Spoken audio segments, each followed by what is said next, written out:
Good afternoon. We'll go ahead and call the Cumberland County Board of Commissioners agenda session on March 13th, 2025 to order. I'd like to welcome everyone here. I hope you are enjoying this wonderful, crazy North Carolina weather that we're having. But thank you for being here. And I will go ahead and ask Commissioner Faircloth to bring us the invocation and the pledge. Let's stand, join me in the prayer and pledge, please.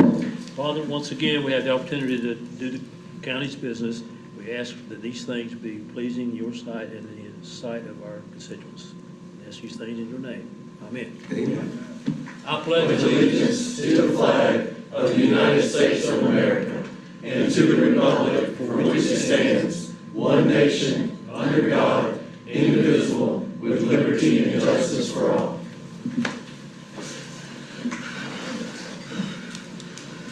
We'll go ahead and move forward to item 1, approval of the agenda.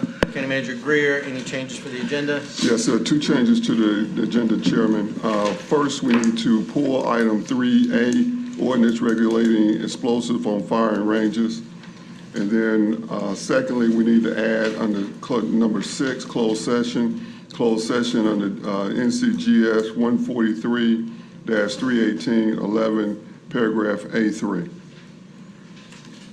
Okay. What is that? Attorney-client. Attorney-client privilege. Okay.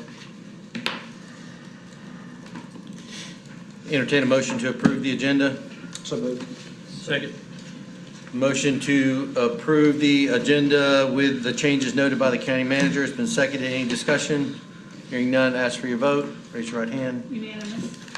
We'll go ahead and move forward to item 2, presentations.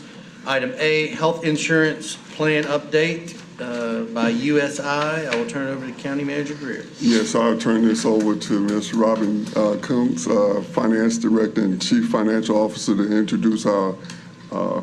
And well, they've been with us before, so everybody knows them. And they're going to present the health benefits renewal and answer any questions you may have. Good afternoon, Commissioners. Just want to introduce again Kevin Quinn and Ed Boardman with USI. They're our health plan brokers. This is our 3rd presentation. The only difference today is that this is a decision-making day. So when they get finished with their presentation, after your feedback, I'll do a quick summary to kind of wrap everything up with what we'll present on the consent agenda for Monday night. All right. Turn it over to Ed. Thank you. Thank you, Rob. Good afternoon, everybody. Good afternoon.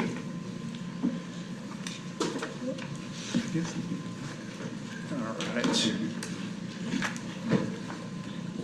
Well, the good news is I know that we have given you an update the last 2 meetings, and so some of this information will get through pretty quickly. And the good news is the month of January, the claims did run very well. So we ended up at 95% of budget, which is, very favorable compared to last year at this time. Last year we were just under 100%, so about 5% higher. So that's the good news, and so that helped overall. You'll see the numbers in a second in a couple slides, lowering the cost increase for this year's renewal. And this is just a graph you've seen before, and it just shows the updated month, which you can see January was much better in comparison to the previous months, and then also if you look historically in 2023 as well. So from a summary perspective, everything is, from what we talked about last time, the same, with the exception you can see down at the bottom, the annual projected cost at $31.9 million. So an increase of $3.2 million, which is 11.3% from the current. And again, last time we went through this number is just about 12%, a little bit higher. So, so that was the good news. That's the favorable month of experience that was included in the calculation. No change to the retiree. This is just, again, the same slide as last time, just showing you and this again renews on a calendar year basis, 1/1/26, at 5% increase.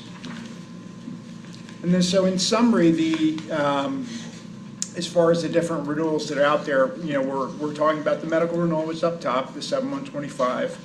The pharmacy renewal right below the prime PBM, that's 7/126, but we did, as you may recall, we did do a market check, and a lot of that is done really to help improve the financial terms and then also the contract terms. So we do have an offer from Blue Cross as well as another vendor we'll go through in a sec. And that gives you the opportunity to either renew early or to wait and wait another year, and then we can revisit it next year.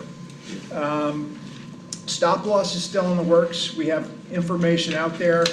We've received a few decline to quotes because the large claims. So we're continuing that that study, and we'll come back as soon as we have those numbers final.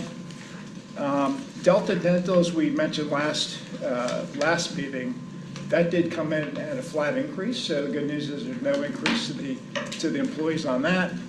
IMED as well came in with a flat. Delta was in a rate guarantee, so there was no increase. IMED Vision was the flat increase at 0%. So Delta renews next year. And then also Lincoln Financial, which is the life insurance and voluntary life insurance coverages. They also offered a renewal increase at no change to the current rates. Mr. Chair. So hold on one second, Commissioner Adams. Sure. I just, when you were talking about the large claimants, it looks as though they went down. So when they decided not to renew, was it because of not the number, but the sheer volume, the cost of it? Because it went from 17 to 15, right, and then from 5 to 2. Yeah, the large claims numbers did go down. Right. The claimants that are in the kind of still being lasered on the stop loss, those are the two. If we can go back to so if you look up where it talks in the first kind of row at the bottom where it says lasers included, right? Those are those two claimants or conditions that are you're instead of the stop loss being at 200,000, right, it's higher for those two individuals, and so that puts more, if they incur claims, puts more risk on the plan. But I mean, there's no guarantee they will incur claims. Right. So that's that's what the laser means, and that hasn't changed. That didn't change from the previous. And that's why some decline. Follow up, Commissioner Adams. Well, right, the whole number, yeah. The whole number as far as the overall people that are over 100,000, that was on the summary page. Right. Mm-hmm. Yeah, as you can see, you're about $1 million almost, right, mm-hmm, less in total claims, and then instead of 17 at the 15. And that did factor into the renewal as well, because that does play a part. Anything else? That variability. Is that? Go ahead. Thank you. Sure.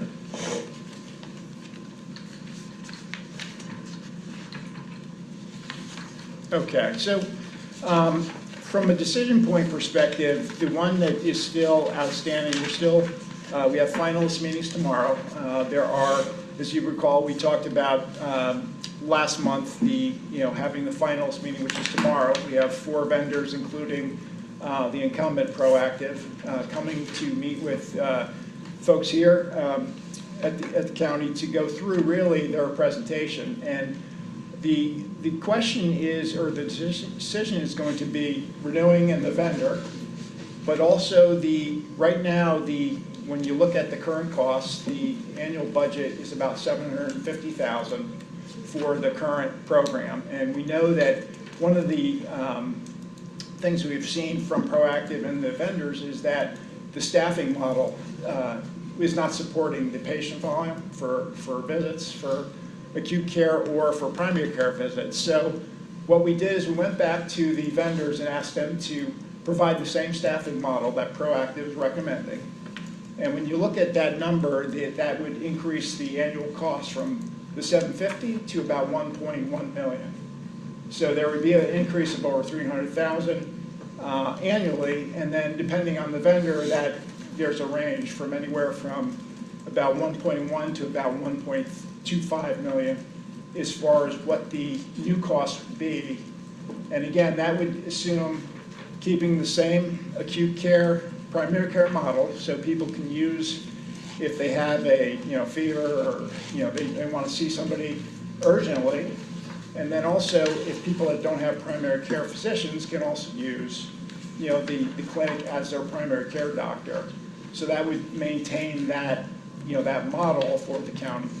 So the decision is really, renewing which vendor and then also the increase in costs.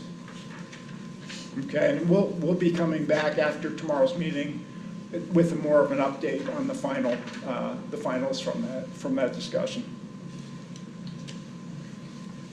Pharmacy, as I mentioned at the beginning, the pharmacy results came back, and so we did a marketing, and compared to last time, we did a second round update. So as you look at these numbers, you'll see they went up slightly from the last meeting a month ago, and as you look at the current and baseline, that's staying with Blue Cross.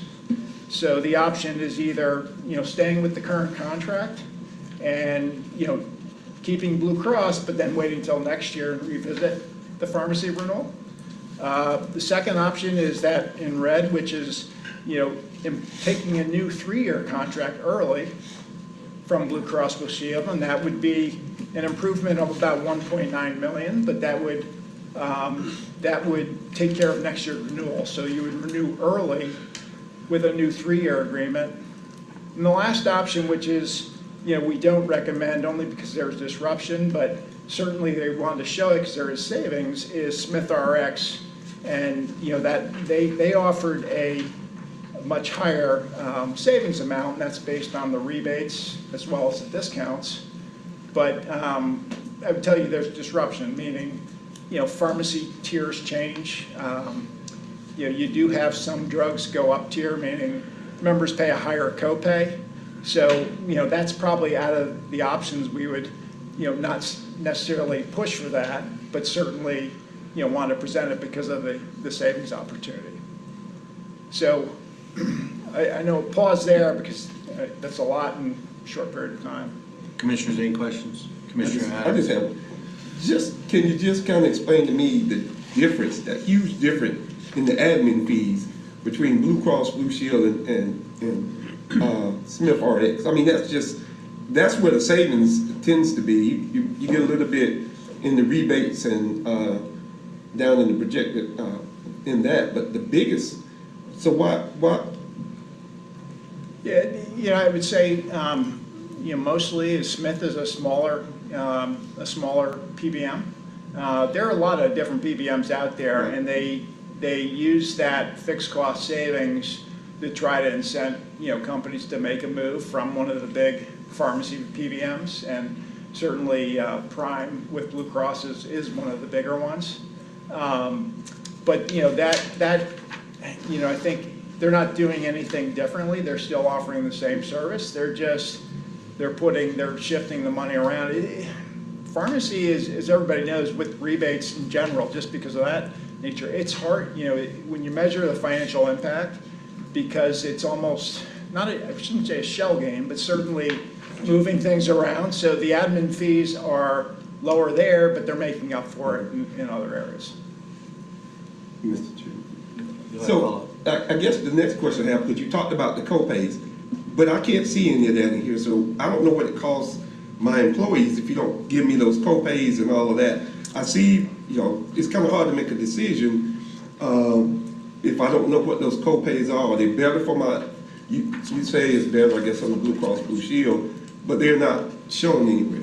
Yeah, so the co-pays are the same, and I think they're in the... on the next page? Oh, I didn't turn the page. Further down. So in the appendix, you'll see the co-pays on the... So being self-funded, the county controls those. So you pick the plan design, not the PBM.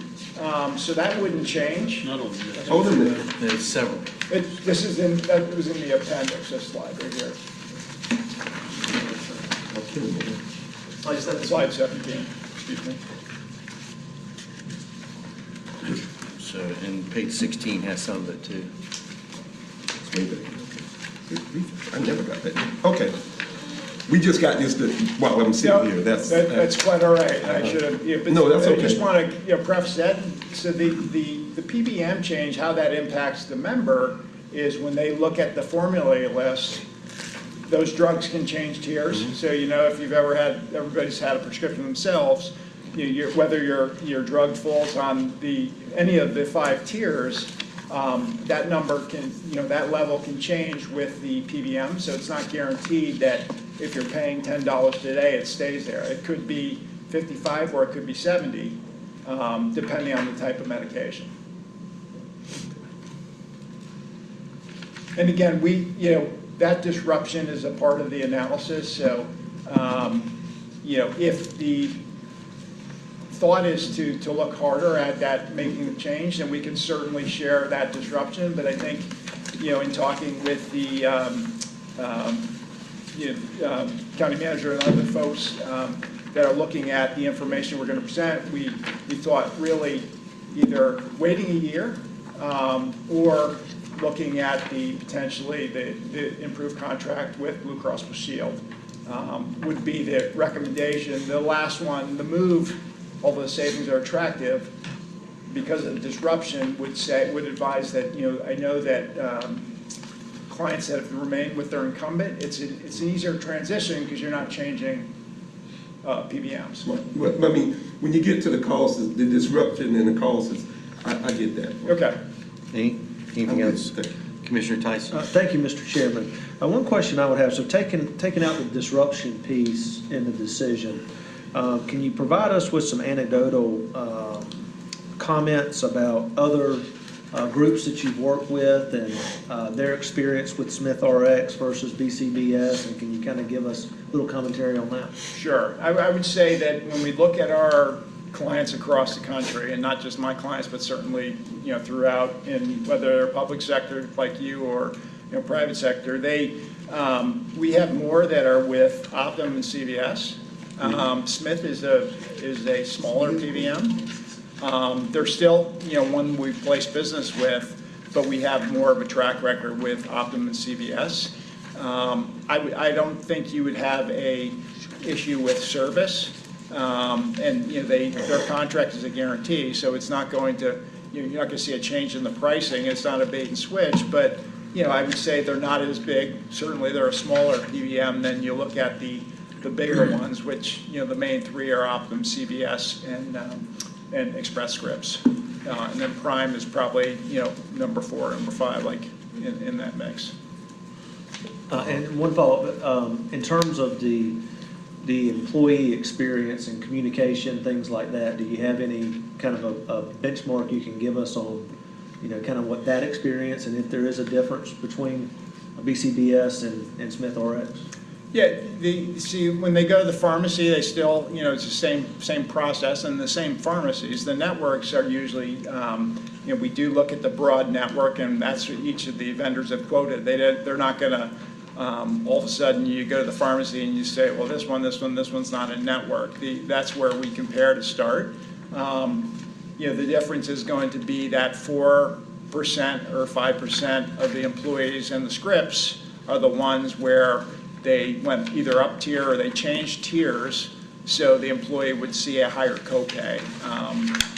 The only other piece too is the medical management piece. So a lot of times the prior authorization, that if you've ever taken a med and your doctor sends a prior auth, that stays in the system and you refill it so many times. When you change PBMs, you have to get a new prior authorization. So that does create employees, if they get to your pharmacy and that hasn't happened, and we all know if you want a medication, it's frustrating. But Thank you, Mr. that Chair. would be the communication service piece that I would point out. Thank you, Mr. Chairman. County Manager, you have something? Yeah, it would be staff's recommendation that we wait a year to make a decision on changing the pharmacy. We just changed the formulary last year for some of the drugs, and we need to see what type of savings that we're going to generate based on the change that we made last fiscal year. Go ahead. You could have saved me a whole other time. You could have saved me a whole other time. Well, I have to let them present. I mean, I guess I'm paying them this. Yeah, and I would just add that I think why that makes sense is also besides doing the pharmacy, you tie the medical with it, and it's more leverage with the carrier. So the last couple items, so the incentives on the contribution, so this is kind of a combined slide. So what we're looking at is an increase overall to the cost at 11.3% and raising contributions at that same level. And in addition, making the differential, so the incentive for completing the wellness metrics every year at the health fair would be increased from $30 to $50. So again, another way to get more people to go through, and again, better early detection, having this done hopefully prevents larger claims down the road, and that's the kind of the rationale behind it. And this is just showing that differential. So you see the increase in contribution to 11.3 plus the additional wellness credit is for the base plan at additional contributions at $395,000. And then the buy-up, which is a smaller enrollment, would be an additional $20,000.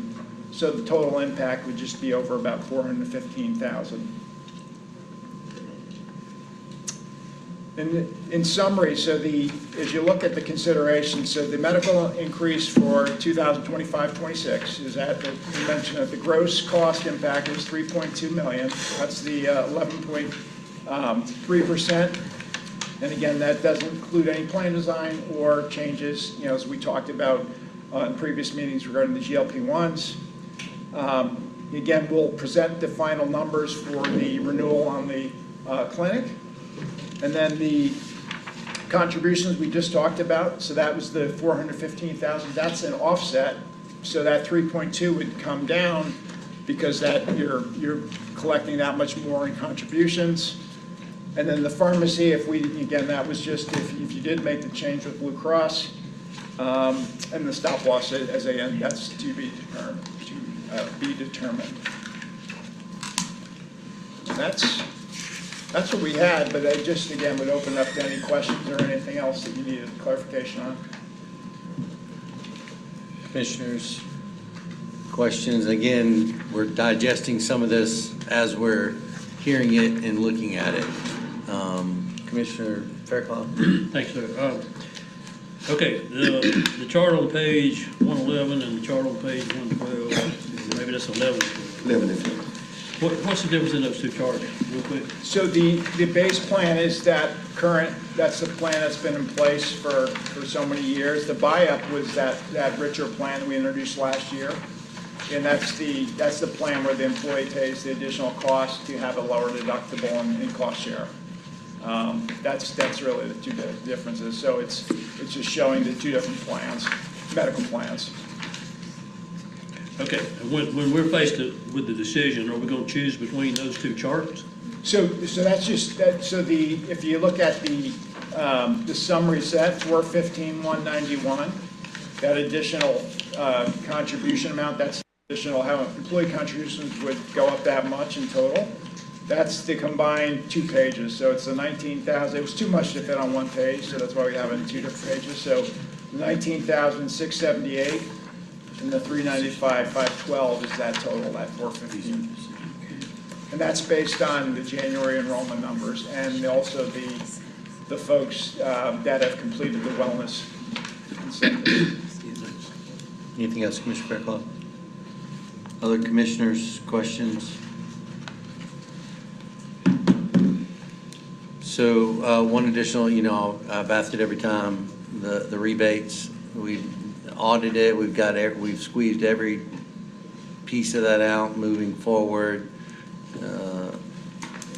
Any updates or any?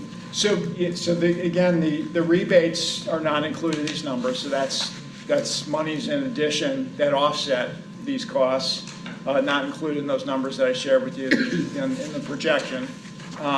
And that's where we, again, the rebate, the guarantees you can see, I mean, they do vary quite a bit. It's really, again, based on staying with Blue Cross, we know that your rebates right now at least are at the highest they can be, unless again, the incentive they offered was renewing early, and they would lock in another 3-year deal and increase them, but otherwise, your guarantee is 1 more year, and then we would revisit this all next year. And that could change. A lot of it does change based on drugs coming to market. Rebates go up, rebates go down. It just depends on the manufacturer. Just know there's a lot of movement afoot in this space where municipalities and counties are seeing, once a review's done and an audit's done, that they're seeing additional dollars back to the county, not due to a renewal, but due to just additional dollars coming back as part of an audit and part of a leverage back to Right. back to the pharmacy marketing side. Yeah. So I'm just curious, have we been as aggressive as we can when it comes to that?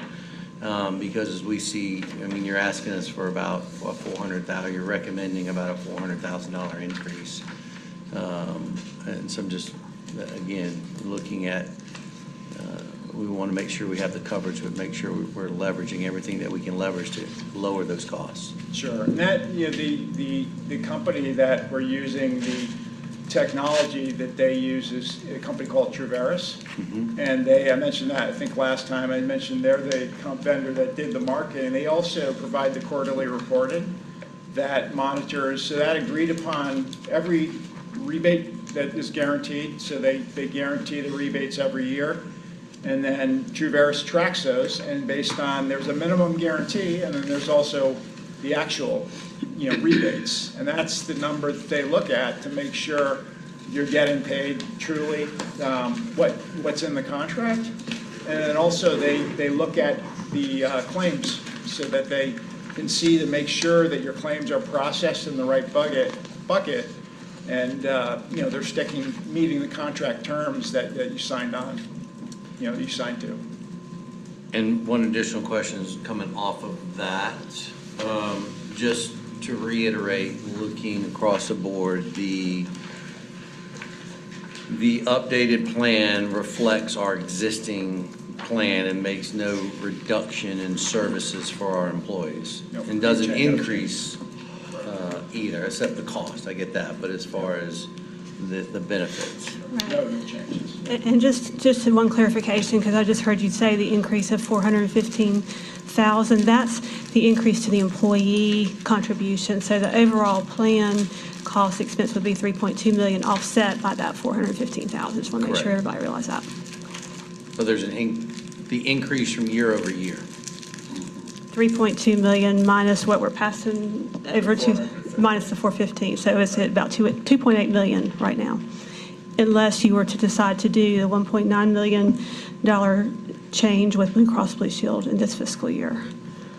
The difference year over year. So our current plan is what, and our year over year is, right, that's the one, okay. So the 28.7 versus this year, and that's versus the projected renewal at 31.9. Again, that's a projection based on historical claims. And then the increase to the employees, the service is the same, the benefit is the same, but Correct. that's the increase to the employees. Well, the increase to the employee contributions will increase to $415,000. So our county piece increase will be the net of that $415 and that $3.2 million About change. $2.8 million, 2.9.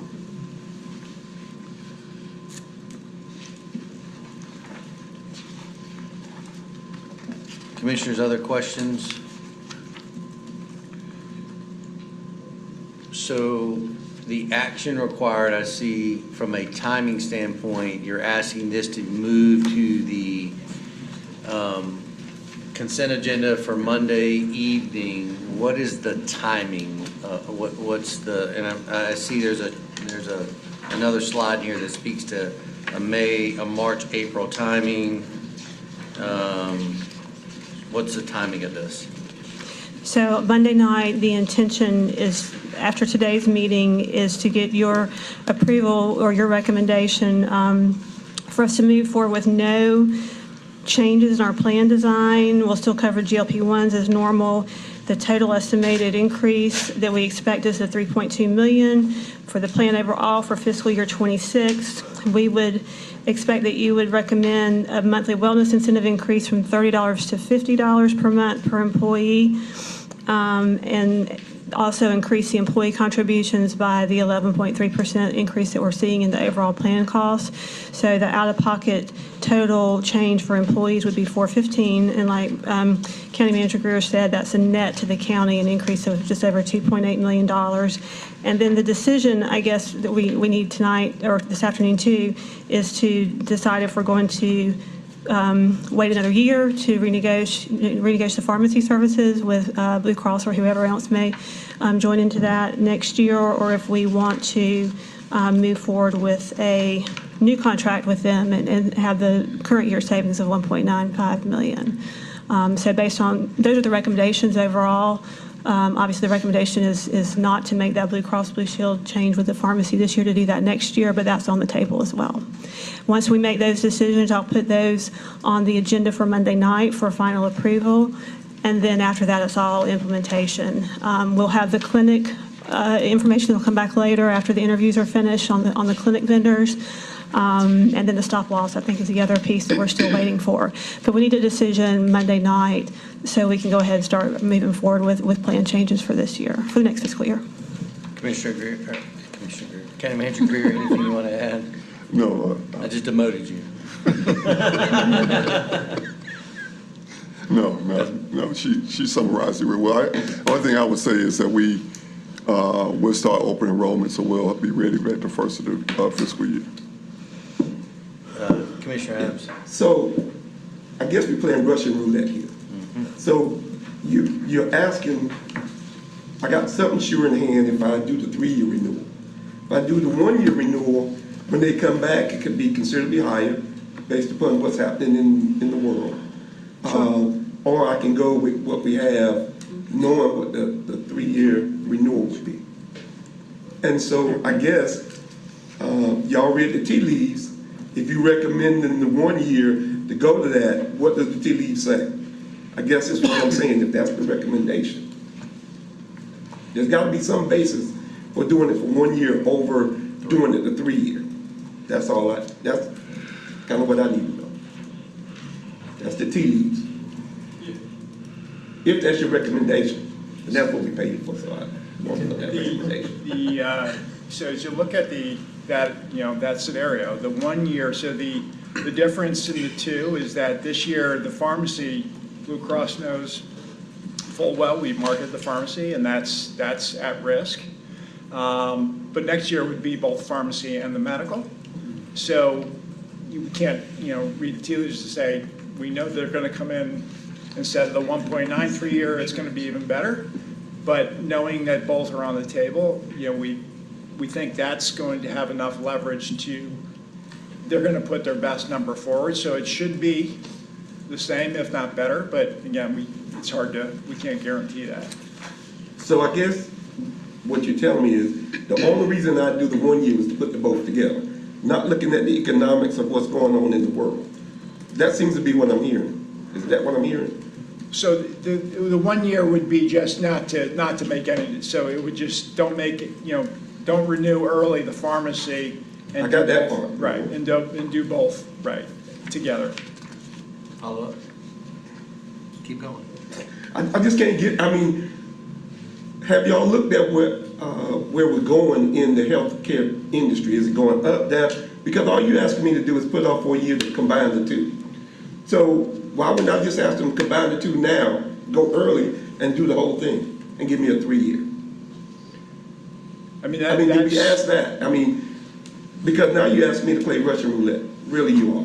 And so it would have been much better just to say, okay, put the pharmacy together, give me your best offer right now on all of that, instead of waiting a year to get the pharmacy and the plan together.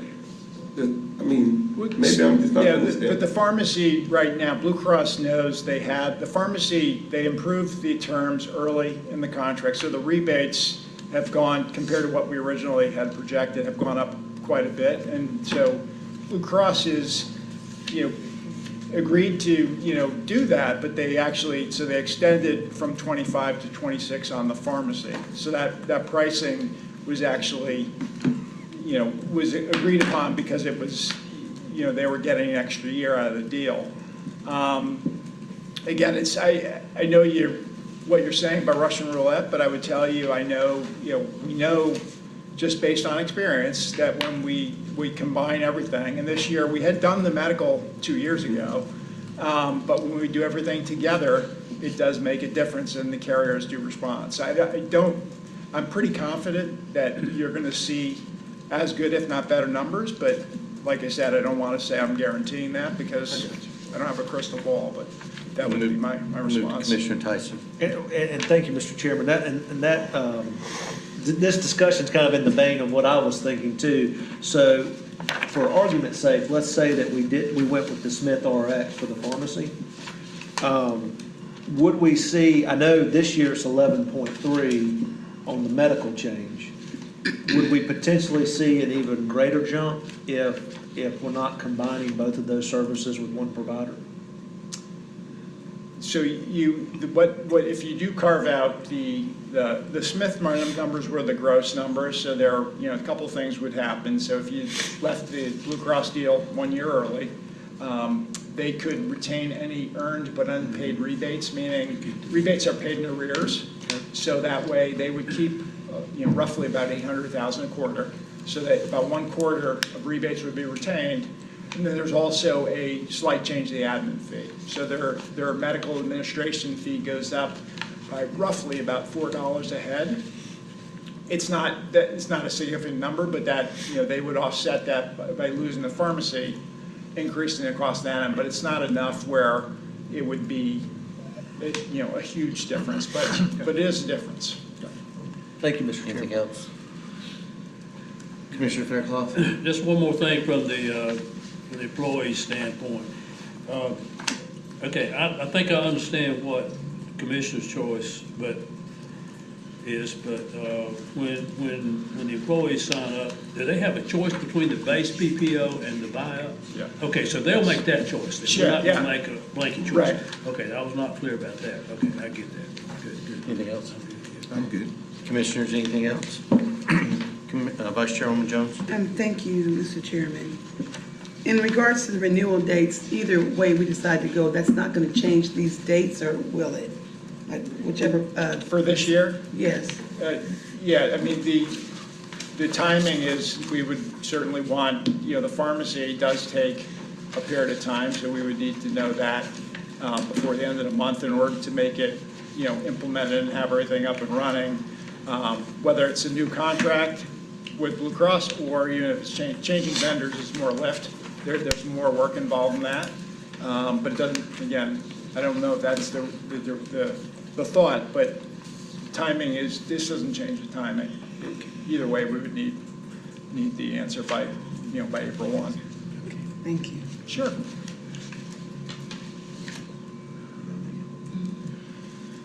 Any other questions, Commissioners? If not, comments, County Manager? If not, I'll entertain a motion. Vice Chairwoman Jones? Yes, I move that we take this item forward to the consent agenda on the March 17th, 2025 Board of Commissioners meeting. Second. Well, Does that give you what you need? Just for clarity, just want to make sure are we staying with the Blue Cross Blue Shield current pharmacy contract in that recommendation? The recommendation by staff? Yes. Correct. That's it, thank you. We need to clarify the motion. Because I can repeat it. Okay, we got a motion and a second, and I'll open it up for discussion. so that's that 1 year and then, okay. So we're moving forward with the recommendation. We're going to do a 1 year, staying with the existing pharmacy and policy.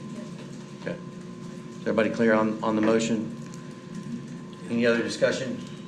Hearing none, I will ask for your vote. Raise your right hand. Unanimous? And that just moves to the consent agenda. Yes, It's sir. not approval of the plan. Correct. Okay. Thank you. Thank you. Thank you. All right, we'll go ahead and move to item 2B, Animal Services Update. County Manager Greer. Yes, today we're going to receive an update on animal services. Elaine Smith, Animal Services Director, will provide this overview and answer any questions you may have. I know, Commissioners, that you all get peppered with a lot of questions regarding animal control and animal services and cats and all. So she's going to provide an update and some solutions and answer any questions and concerns you may have. Thank you, Ms. Smith. Good afternoon, Commissioners, Good Mr. afternoon. Chairman. Glad to be here. I was told to keep this very short, which is difficult. But you put kittens on the front. I said, they said, please give us an overview of the department. I said, how long do I have? They said, how about 7 minutes? And I said, okay, well, I'll keep it under 10. How about that? So that was what we negotiated. So again, my name's Elaine Smith, and I'm the Director of Animal Services here. In this very brief presentation, I'm going to give you an overview of animal services, our mission, how our department is organized, some statistics about our shelter, how we have improved over the last decade or so, and a bit about our community cat program, which I know you get a lot of questions about. So, the mission statement at Cumberland County Animal Services is to protect our citizens by active enforcement of state and local laws and to provide for the humane sheltering and outcome of stray and unwanted animals and promote responsible pet ownership. And our employees, of course, as are all county employees, are dedicated to providing excellent customer service to our citizens and improving the welfare of both animals and humans in our county. Our department is divided into 5 sections. Field services, which is our officers who go out into the community. Shelter services within our animal services building. Veterinary services, which is to provide medical care for those animals. Customer service and administration. We currently have 56.5 full-time equivalents at our department. To give you some statistics on how busy we are, our animal services officers handle over 24,000 calls per year. So that averages out, they work 365 days a year, so that's 67 new calls coming in every day. Today, for example, I have 1 officer available to work the whole county because of people being out on FMLA. We have a couple people out with that. We have vacancies that we are aggressively attempting to fill.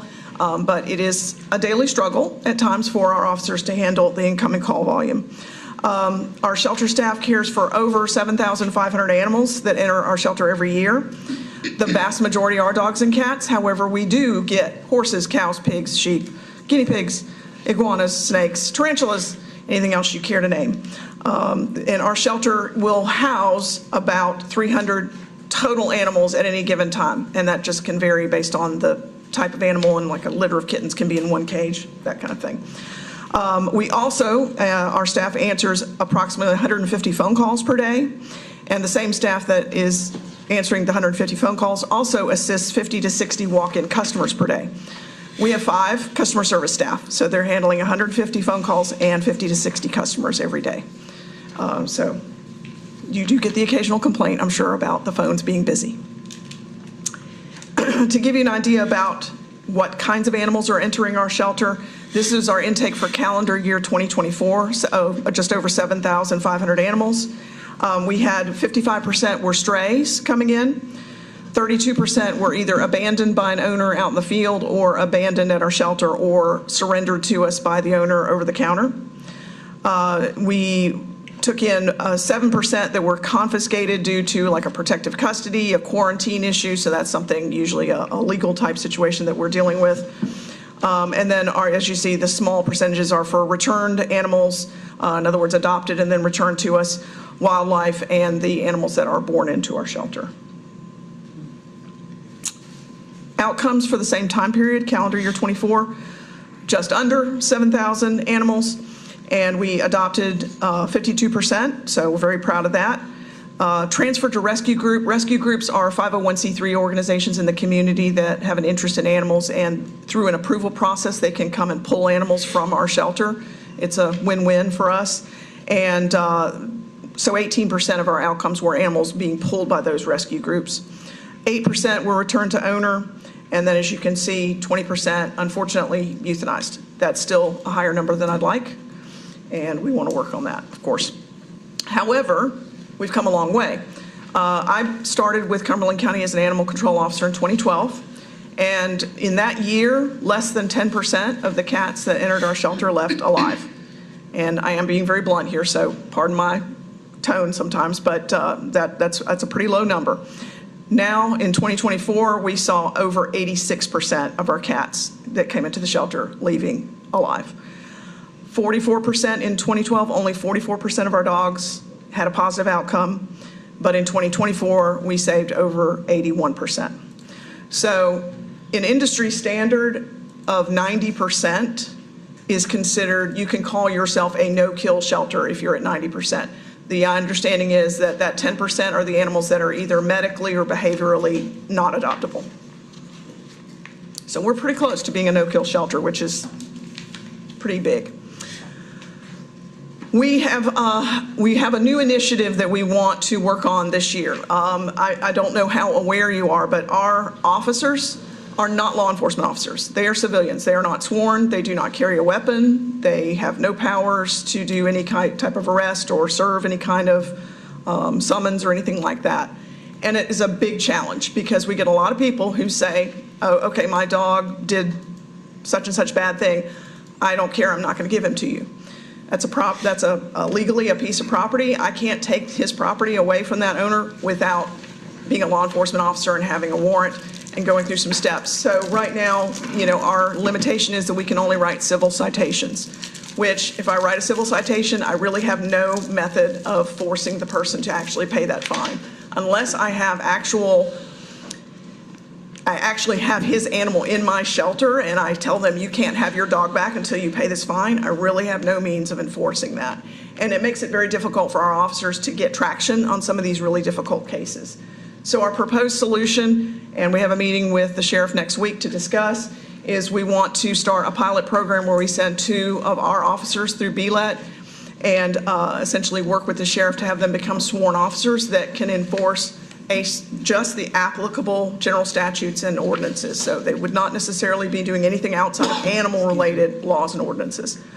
We're hoping that if we can get traction on this and this actually goes forward, that it will allow us to be much more effective in the field. It'll also really help our employee morale because officers do become frustrated when they see situations they really have no means to improve. An initiative that we had in the past that I'm coming back around to because it has been very successful, and that is our Community Cat TNVR program.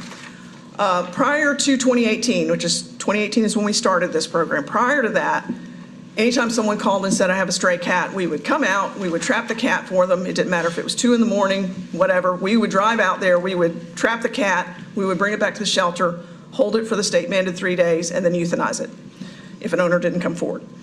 So we were, to put it bluntly, killing a lot of cats and spending a lot of taxpayer dollars to patrol the areas of the county and to trap cats for citizens. And the funny thing was, you were always going back to the same places. I was an officer. Every 6 months, the same person's calling, cats are back. And it's because this program is ineffective. And so in 2018, with the assistance of our veterinarian at the time, we started doing a TNVR program. So what that means is we trap the cats, we neuter them, we vaccinate them, and we return them. And I'm going to explain why this is effective. But in just the last 2 years, we have sterilized in this program 2,631 cats. If you take that number and kind of project out, that's about 10,000 kittens that will not be born into this county because of this program. It's got a very high level of community support. I'm not going to say everybody loves it, but it's got a very high support because more people like cats than hate cats, to be honest. And so the folks who like cats, who don't want them harmed, they really support this. Whereas when we were trapping and killing, we had a lot of people who would actively sabotage our efforts and actively become very upset over the euthanasia. TNVR is a method that has been proven to be effective in scientific studies. It's the only method that's been shown to be positive in improving feral cat populations. Sorry, I'm like having a little brain seizure here. And then the other thing I want to point out is that this is the most fiscally responsible as well. Our program right now, the citizen is the one, we loan them the trap, but the citizen is the one who actually places the trap, transports the cat to the location where they're done.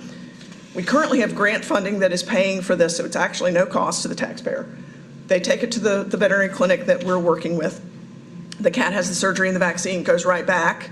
So it is very low labor for us, currently no cost because of grants, and it's very easy to do. So if this is something that we end up having to pay for, even if we have to pay for it, our cost would be $55, and that's the cost from the veterinarian to do the surgery and to vaccinate. Whereas the estimated cost for us to trap, transport, house, and euthanize a cat is over $100. So this is a much more cost-effective, humane option. The reason that I can say I'm confident this is working is if you look the orange vertical line, that's when we aggressively started trapping and killing cats. I was hired in that year. I was part of a group of officers hired to increase our ability to go out and trap cats. We did a good job. We trapped a lot of cats, but it did nothing for the number of kittens entering our shelter. We've never said no to kittens, so they're our kind of bell cow on how we're doing on our population in the community. And all it did was just increase. More kittens every year, more. So in 2018, we started the TNVR. Obviously, COVID affected things like it did, but you can see we generally have a nice downward trend on the number of kittens we're dealing with every year coming into our shelter, and that is because of TNVR. You may ask, why does that work? You know, why wouldn't just trapping them and killing them be the most effective way to reduce the population? If you look at the blue square, that represents a neighborhood, an area that has a little old lady feeding cats or has a dumpster from a restaurant that provides a food source that can support 20 cats. If we take cats out and euthanize them, all that happens is the remaining cats continue to reproduce. They have bigger litters, they have more healthy litters because they're not competing for the food. So they're just going to bounce right back and in fact actually produce more cats that will then overflow into other areas. But in that same area, if we do TNVR, we're putting that cat, we're sterilizing it, but we're putting it back. So it's kind of a space holder. It's still using those resources. So any kittens produced, again, smaller litters, less likely to survive. And also, as always, we're always removing kittens as we need to prevent them and try to find homes for them if we can tame them. Eventually, the goal is to get them all sterilized. And then we work with whoever, if there's a person that we can work with that's providing the food, getting them to cut back on that resource to reduce with the population so we're not drawing in more cats. And we eventually can get it to where the whole population is sterilized. Any new cat that shows up because somebody dumped it or whatever, it can get sterilized as well, and we move forward. And eventually the population will go down to a manageable number. I've talked so fast, I'm out of breath. So I know you may have a lot of questions. I want to make sure I had time for that, but I wanted to let you know kind of what we do and why we do some of the things that we do. Any questions? Evidently, we have a lot of questions. Commissioner Adams? But I don't have a question, but I will tell you, when you first brought it, I was skeptical of the program. We went back and forth. But sometimes I'm wrong. And I admit that. Great job. I think it does. I hear it from the community, and I see where they're talking about the traps and everything. So kudos to you all. Thank you, sir. Yes. We had to try it. The old method just didn't work. Yes. It was not working. So I was like, we got to try it, and it's been successful. We went back and forth. We did. I didn't believe it would work. I remember. I didn't believe it would work. Commissioner Tyson? I want to echo the sentiments of our Animal Control Commissioner, that very good job on that. I'm personally a dog person, so, but. That's okay. We love you too. Certainly understand the need to have a solution for the feral cats. Question for you on your shelter outcome slide. It said 20% euthanized, so if we know that the policy right now is not euthanizing the cats, the roughly 1,500 animals that we are euthanizing, do you know the breakdown on, or is that because there's a requirement that the animal be destroyed because it bit somebody? Is it behavioral? Can you provide a breakdown of Sure. The population type of animal? I can. To first say, we're not saying we don't euthanize any cats. If a feral cat, if somebody calls and says, look, there's a feral cat and it just got hit by a car, that's going to be euthanized.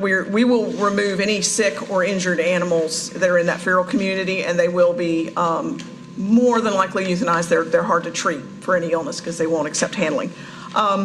Euthanasia varies. Most of the animals that we are euthanizing are for behavioral or medical reasons. We do still, unfortunately, have to euthanize for space. And so in the calendar year 24 for space, we euthanized 133 dogs and 18 cats. So what that means is we only have so many kennels. If there are 5 open kennels and 6 dogs come in today, then if I don't have a dog leave through a positive action, adopted, rescue, whatever, then unfortunately a dog will have to be euthanized. And so these are sometimes healthy, friendly, adoptable dogs. And that's what we struggle with as a department. You know, these are animals that we love and care for every day, and then to have had a dog with us for a month or more, the staff are very attached, and then we have to make that hard decision. We used to have to do that a lot with cats. It's gotten a lot better, though. And that's a part of the job, and we all accept that, but we'd like to get it to where we're not doing that for space at all. So what I really want to do is get that 150, roughly, animals that are just being euthanized for space. I want that number to be 0. Did I answer your question? I can give you, how many were for severe behavior was 239 animals. For severe injuries or illnesses was, 264 and 87. So I can give you, like, for each, we break it down by injury or illness. We break it down by severe versus manageable. So, Mr. Chairman, if I may have a follow-up. So the majority of the animals that are being euthanized are dogs. we euthanized in 2024 a total of 779 dogs, 37 puppies, 310 cats, 218 kittens. So a little over 500 cats and kittens, and a little over 850 on dogs. So yeah, more dogs than cats. Our intake is also a little higher for dogs than cats, so it's probably pretty proportional. Thank you, Mr. Chairman. Commissioner Fairclough. Thank you, Lane. You answered part of my question about the sick cats that come in, but I was curious about how you test them. I mean, some cats you can look at and tell if they're sick. Others, if they've got leukemia or enteritis or something like that, you can't tell. You won't know it for 2 years. But Correct. How do you actually test? Well, we don't, because those tests would require blood work, and that's not going to be necessarily. Now, so what happens is, if are we assuming we're just talking about feral cats? It's a neighborhood cat, and somebody says, hey, this cat's just started hanging around. If they say, hey, it's injured, it's got a horrible eye infection, it's got, whatever, wounds, something like that, then we're going to ask them to trap it so we can take a look at it and do what needs to be done. If it's something we can handle, then we'll treat it. If it can't, then we'll euthanize, just so it's humane. Thank you so much. And Sure. Thank you for all you do. Thank you. Any other questions? Nope. Commissioner Patel, told you lots of questions. Oh, boy. Thank you, Ms. Smith. Definitely helped with the presentation.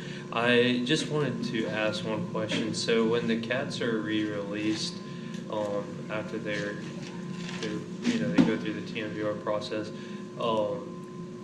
if they're re-released in the same areas, I know there's been concerns by residents that the cats, may hang around children or, are on their property. They leave a mess per se.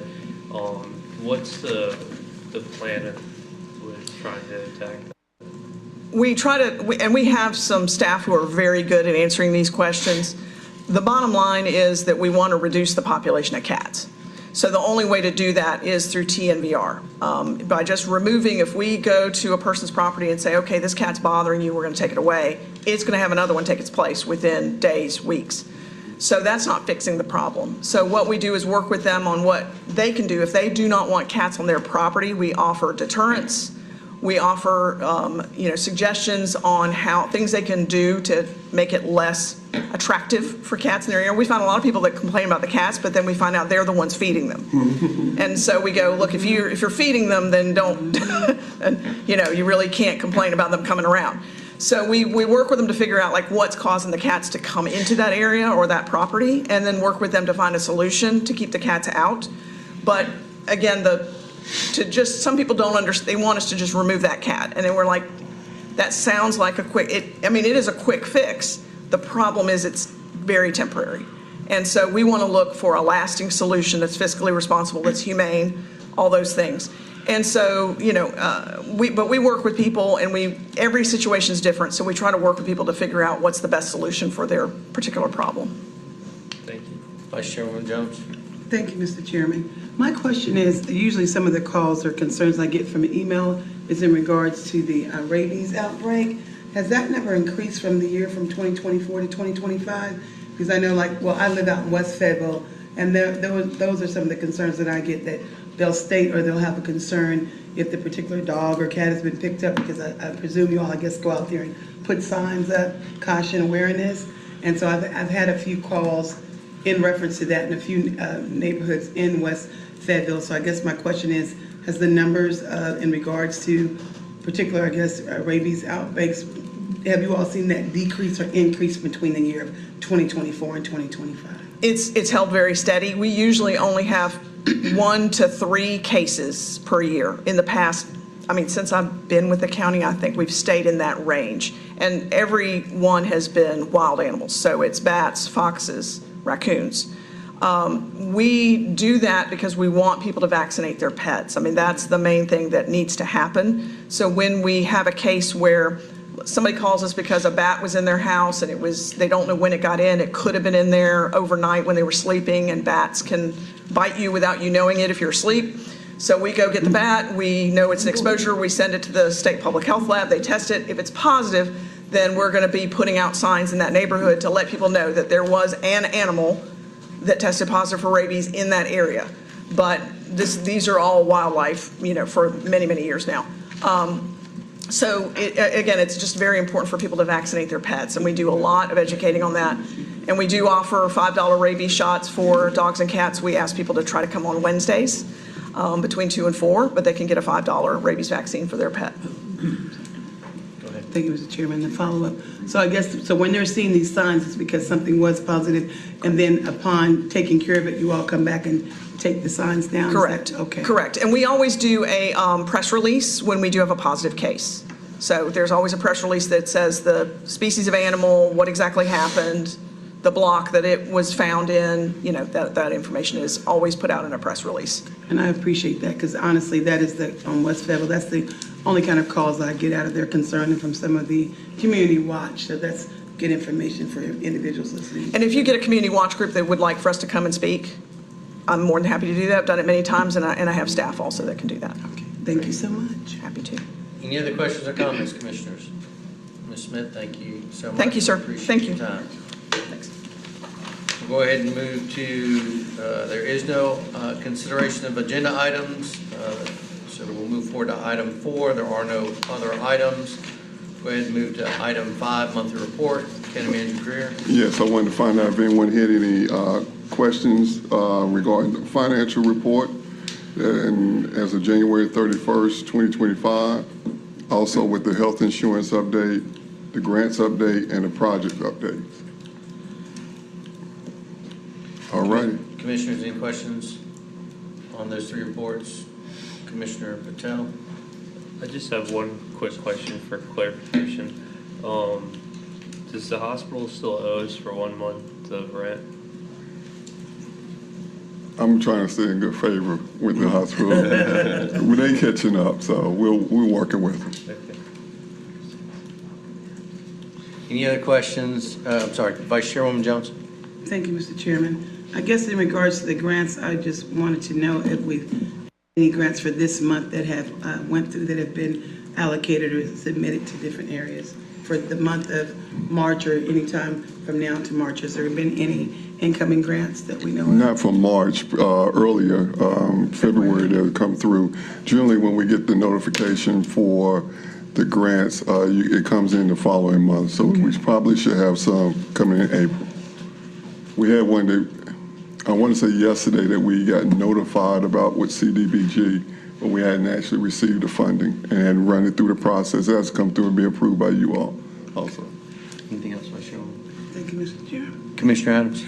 I guess I'd ask, with the grants that we have, with the new directive out of DC, are any of our grants in jeopardy, or have we looked at terminology on those, because it's nothing worse than to try to put a program in place and then it's successful and then we have to scuttle it and actually we pick up the rest of it or whatever. So we're evaluating that on a week-by-week basis. All right. Matter of fact, well, it should be a day-by-day basis almost. well, it is day by day, but I'll say I look at it week by week. Everybody else is looking at it by day. But the chairman asked a question earlier today, and it's a timing difference on the drawdown. So we stay on top of it.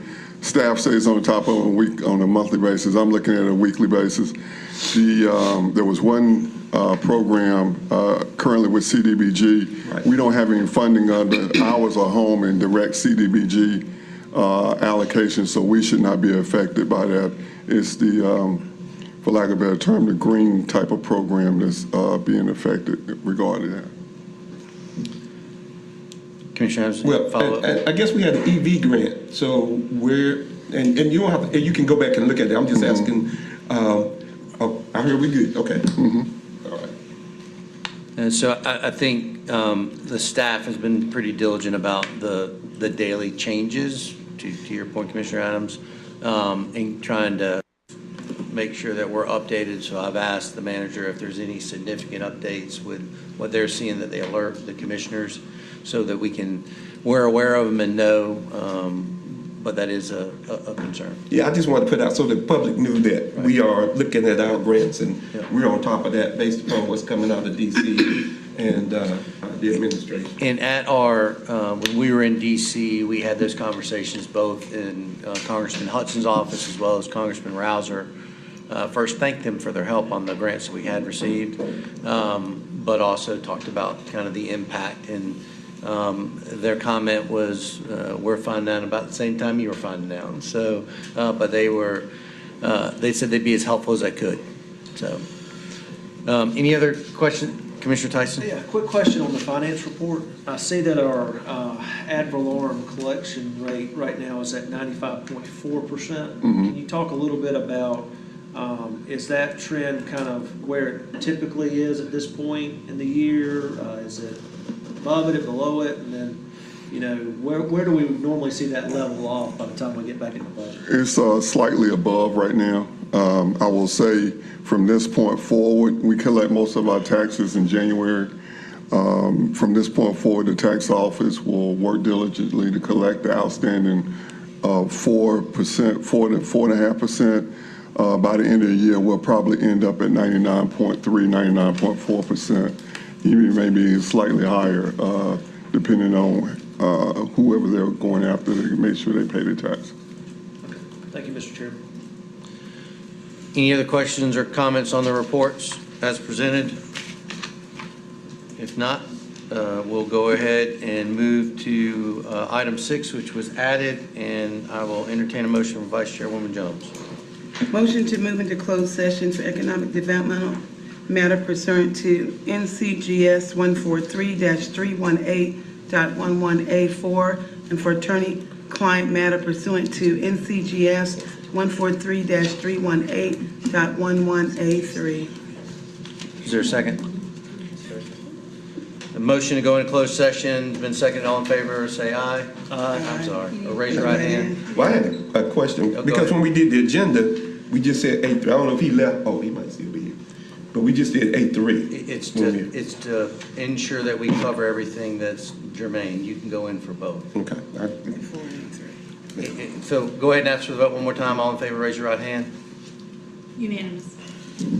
And we'll go ahead and move into closed session.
And I'll entertain a motion from Vice Chairwoman Jones. Motion to come out of closed session for economic development matter pursuant to NCGS 143-318.1184 and for attorney-client matter pursuant to NCGS 143-318.11A3. Second. Motion on the table to come out of closed session, properly seconded. All in favor, raise your right hand. Unanimous? And there's no actions for the items in closed session, so I will entertain, hearing no other business, But, Mr. Chairman, since we're gonna see you, no, I'm only joking. I'll entertain a motion to adjourn. Is there a second? All You in got favor, raise orange your right all hand. day yesterday, Mr. Chairman. I don't know. We're adjourned.